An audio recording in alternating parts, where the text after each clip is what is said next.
dia, estamos iniciando o nosso Espaço Saúde aqui na Antena 1. Hoje nós vamos conversar com o Dr. José Carlos aqui no Campus Velho, geriatra. O Dr. José Carlos esteve na nossa cidade, aqui em Santa Maria, proferindo palestras sobre a sua especialidade, falando sobre medicina sem pressa. O que é medicina sem pressa? Então, a medicina sem pressa, ela é a tradução de um movimento que existe internacional, que é bastante já desenvolvido na Itália, onde existe uma associação italiana de, como se convencionou chamar, de slow medicine. Existem várias iniciativas nos Estados Unidos, uma iniciativa na Holanda, e a gente está trazendo esse conceito aqui para o Brasil. Talvez seja um pouquinho mais ambicioso. A gente quer que esse conceito venha para a língua portuguesa. Praticamente não existem coisas produzidas para a língua portuguesa dessa filosofia de trabalho, que é a Slow Medicine, e que a gente traduziu como medicina sem pressa. Basicamente, a grande proposta dela é você resgatar a relação médico-paciente como uma pedra fundamental do trabalho médico. Essa é a questão essencial. Então não se trata de uma especialidade médica, na verdade, se trata de uma ideia que o ideal é que ela perpassasse praticamente todas as especialidades. E a relação médico-paciente ela depende de tempo. O tempo é um dos instrumentos de trabalho do médico. E a gente sabe que, na verdade, a medicina, como foi permeada pela tecnologia, então essa coisa aos poucos se perdeu. O outro ponto fundamental, além da questão da valorização do tempo, não só o tempo de consulta, mas o tempo de acompanhamento do paciente ao longo dos anos, permitindo que o médico o conheça melhor, e não só o conheça, mas conheça também a sua família, a sua cultura, o lugar onde ele vive, porque todas essas coisas vão ser importantes na determinação de condutas. E o outro ponto essencial é o questionamento, efetivamente, da tecnologia como motor da medicina moderna. De certa maneira, a gente está colocando um pouco a carroça na frente dos bois, eu costumo usar essa expressão. Na medida em que se pedem exames em excesso, se fazem diagnósticos em excesso e se trata em excesso. Então, talvez a gente possa afirmar que a medicina sem pressa, ela se dá em cima desses 4 pilares.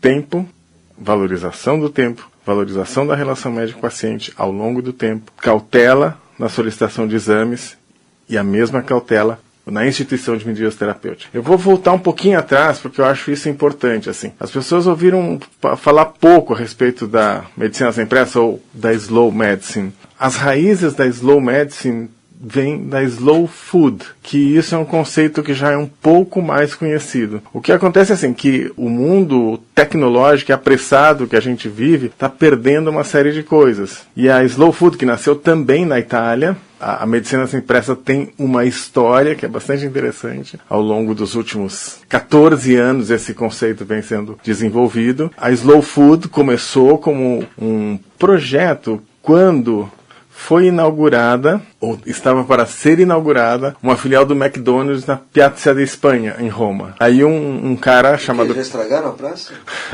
Pois é.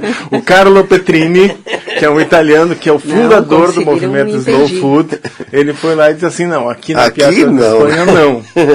Então, e ele criou essa ideia da Slow Food. E a Slow Medicine é uma das subsidiárias, uma das galhos dessa árvore, dessa raiz inicial que foi a Slow Food. Então hoje as ideias e os princípios da medicina sem pressa não concernem exclusivamente ao profissional de saúde. Embora eu coloque relação médico-paciente como uma questão essencial, a gente pode ampliar isso e colocar relação profissional de saúde, paciente, claro. E mais do que isso, essa questão concerne também ao cidadão. Na verdade, o que a gente precisa é de um novo paradigma do cuidado médico. E isso é importante que as pessoas, a sociedade em geral, tenha esse tipo de atitude. Então, por exemplo, tem uma campanha americana que hoje está chegando ao Brasil, que chama Choosing Wisely. Se a gente traduzir, a gente vai traduzir como escolhendo com sabedoria. Agora, no dia 20 de outubro, vai ter o primeiro encontro científico da Choosing Wisely no Brasil, em Curitiba, no Paraná,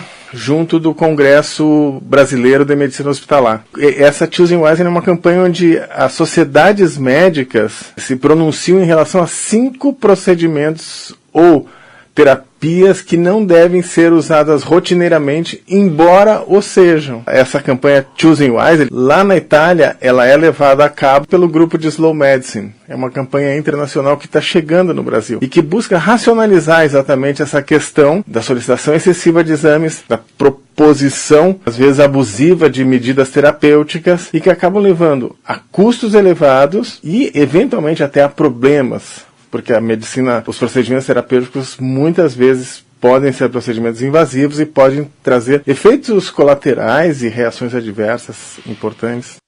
José Carlos, cuidados paliativos. Nós tivemos há poucos dias atrás, aqui em Santa Maria, a vinda da doutora Arantes, em que ela veio dar uma palestra para os médicos da Unimed sobre cuidados paliativos. Cuidados paliativos, como você vê na medicina sem pressa os cuidados paliativos? A questão dos cuidados paliativos é um ponto essencial aí da medicina sem pressa. A primeira vez que se falou no termo Slow Medicine, no caso, foi um artigo de um cardiologista italiano chamado Alberto Dollara, que publicou numa revista chamada Italian Heart Journal, que é uma revista que hoje foi descontinuada. Hoje existe a Revista Italiana de Medicina Cardiovascular. Então, o Alberto Dollara publicou um artigo que chamava Invitation to Slow Medicine, Convite à Medicina Sem Pressa. E já nesse primeiro artigo, no artigo original, ele falava que os cuidados de fim de vida tinham que ter uma abordagem mais compassiva, mais cautelosa, aproximando mais os cuidadores daquele que é cuidado e de suas famílias, e deixando um pouco de lado as intervenções tecnológicas no final da vida. Ao longo do desenvolvimento das ideias da medicina sem pressa, vários autores escreveram livros relevantes sobre esse assunto dos cuidados paliativos em particular. Infelizmente, a gente ainda tem poucos livros publicados em português que são obras referenciais da medicina sem pressa. A gente tem pelo menos 2 publicados importantes. Um deles é A Arte Perdida de Curar, de Bernard Long, que é um cardiologista americano, e um outro que é O Doente Imaginado, do Marco Bobbio, que é um dos representantes do movimento Slow Medicine Itália. Existem 2 livros norte-americanos, um que chama Knocking on Heaven's Door e o outro que chama My Mother, Your Mother. Knocking on Heaven's Door é Katy Butler, que é a autora, e o My Mother, Your Mother é o Dennis McCullough. E ambos os livros falam de questões de envelhecimento e de finitude. Ambos abordam muito claramente essa questão de que os cuidados de fim de vida, onde essa questão do tempo, do fortalecimento da relação médico-paciente, do uso muito mais ponderado da tecnologia, são questões essenciais. A gente tem o site, que é o nosso grande motor hoje, aqui no Brasil, as coisas que a gente publica no site. O site é www.slowmedicine.com.br. A gente acabou usando esse termo Slow Medicine porque é um termo internacional. Eu tentei trazer esse termo português e a gente acabou chegando à medicina sem pressa porque a gente achou que expressa melhor as ideias do que medicina lenta. Dentro do nosso site, a gente tem um artigo que foi escrito por uma psicóloga que trabalha com psico-oncologia, Anita Vera Bifulco, que diz: cuidados paliativos e Slow Medicine, uma confluência de valores, que se aproximam muito. Eu vou me estender um pouquinho. Recentemente eu fiz um curso em São Paulo com o Dr. Afonso Carlos Neves, que é diretor do grupo de Neurohumanidades da Escola Paulista de Medicina. E era um curso sobre medicina narrativa, que é uma outra ideia interessante de uma médica norte-americana também, Rita Sharon, que é da Columbia University de Nova York, e que ela aproxima a medicina da literatura, e não só isso, mas ela assim, através da narrativa do doente é que você pode. Ela investe sobremaneira na questão de o profissional de saúde desenvolver a capacidade de ouvir a história que o doente vem contar para ele, sem interrompê-lo. O Dr. Afonso acha que o que está acontecendo na medicina hoje é uma vertente dentro da medicina, é o resgate de um novo humanismo dentro da prática médica, onde o centro da atenção, o foco do cuidado volta a ser o ser humano. O grupo italiano ele tem um manifesto, que chama Manifesto Slow Medicine. É um manifesto que tem várias línguas, na verdade é português, italiano francês, espanhol, inglês e alemão. E esse manifesto ele propõe uma medicina sóbria, respeitosa e justa. Sóbria no sentido que fazer mais nem sempre significa fazer melhor. Respeitosa em que os valores e as expectativas e as preferências do paciente devem ser sempre respeitados. E justa na medida em que esses conceitos e essas proposições sejam levadas à população como um todo. Que a acessibilidade do sistema esteja garantida. A medicina defensiva, ela acaba sendo uma medicina ofensiva para o paciente. Sim, é isso mesmo.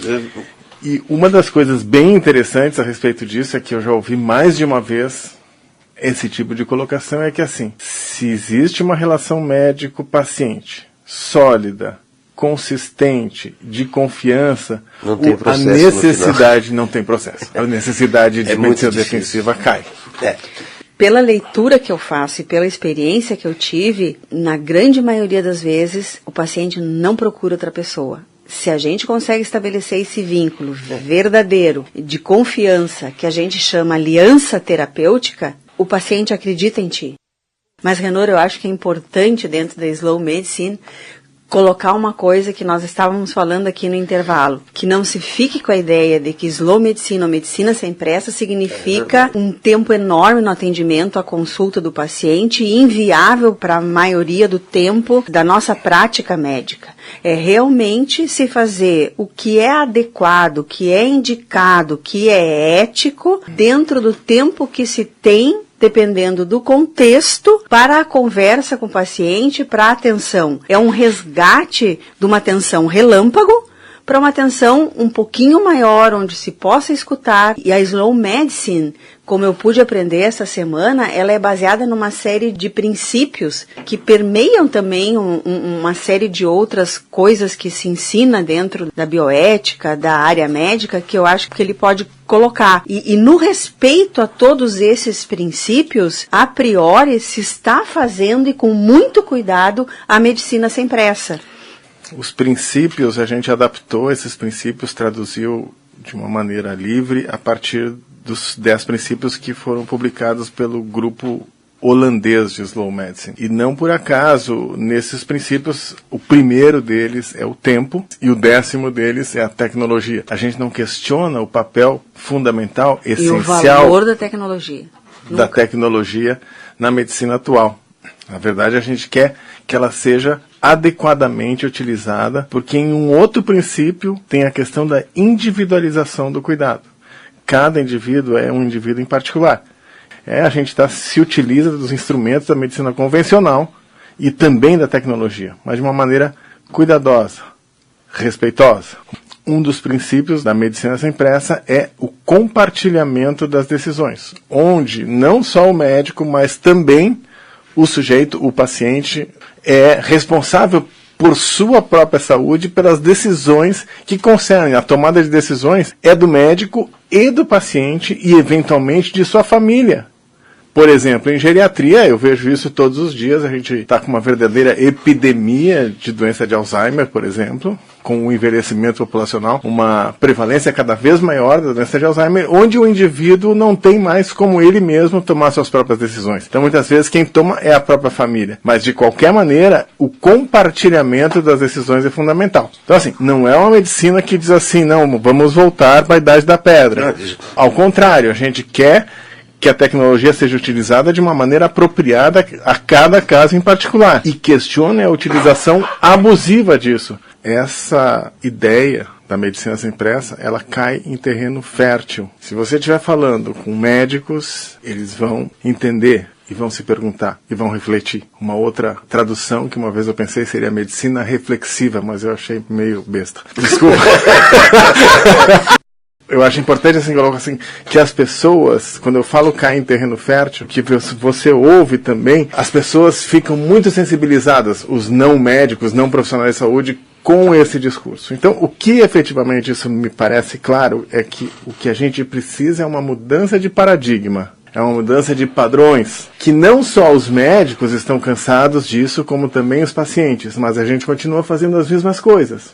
A gente percebe da necessidade da mudança. E o que eu estou tentando fazer através da divulgação dessas ideias é plantar uma semente e que essa semente prospere. Talvez a gente esteja plantando essa semente na hora certa, no momento certo, porque existe um terreno fértil para a difusão dessas ideias. Até eu queria fazer aqui uma pequena propaganda, que é assim, no dia 19 de outubro, a gente vai fazer o lançamento da Slow Medicine Brasil, da Medicina Sem Pressa, no auditório da congregação da Faculdade de Medicina da Universidade de São Paulo. Um dos meus companheiros de site é o Dr. Dário Birolini, junto com o Dr. Kazusei Akiyama, que chegaram à Medicina Sem Pressa por caminhos diversos, mas o Dr. Dário Birolini, ele batalhou pela tradução do livro do Marco Bobbio, O Doente Imaginado, para o Brasil. Ele, inclusive, é o autor do prefácio do livro. E o que a gente está muito feliz em colocar é que, assim, a gente está tendo o apoio da Faculdade de Medicina da Universidade de São Paulo, que é uma instituição absolutamente que dá toda uma visibilidade, mais do que isso, uma credibilidade para o nosso projeto. E nós teremos a presença do Dr. Marco Bobbio, que vai nos apresentar uma palestra sobre Slow Medicine, sua história e sua filosofia. A todos os nossos ouvintes, muito obrigado.